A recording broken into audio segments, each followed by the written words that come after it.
Now, you're probably wondering, well, how the hell do I create systems if I don't even know what I'm doing? It's easy, man. Documentation. Document your journey, okay? This is where systems, processes, and automations begin, all right? This documentation, your journey is the best way to create systems. And in today's day, it's even easier. What do you think I'm doing right now? I'm documenting my journey.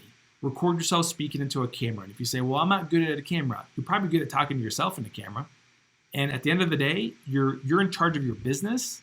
So you got to get over this kind of stuff. You're not even talking live. You're just talking to a recorded camera. Okay? Like this right now is not even live. This is recorded. Then edit the video. You can use, if you have a Mac, you can use iMovie or any other phone app. Once you've edited the video, you can create a YouTube channel. You're like, why the hell would I create a YouTube channel?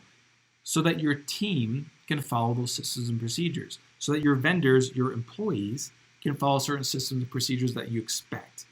Get a YouTube channel and start uploading the information on there. You can make it private if you want to, okay? Because that's the joy about YouTube. We can make it public. It's up to you. And you just upload the information. And then you can give certain links to certain people that need information on how to do something. So instead of, and then you can give them access to an entire library. You can segment that for HVAC stuff, look at these videos. For refrigeration stuff, look at these videos. For flooring stuff, look at these videos. For lighting stuff, look at these videos. Do you see what I'm trying to say? You could segment them into buckets.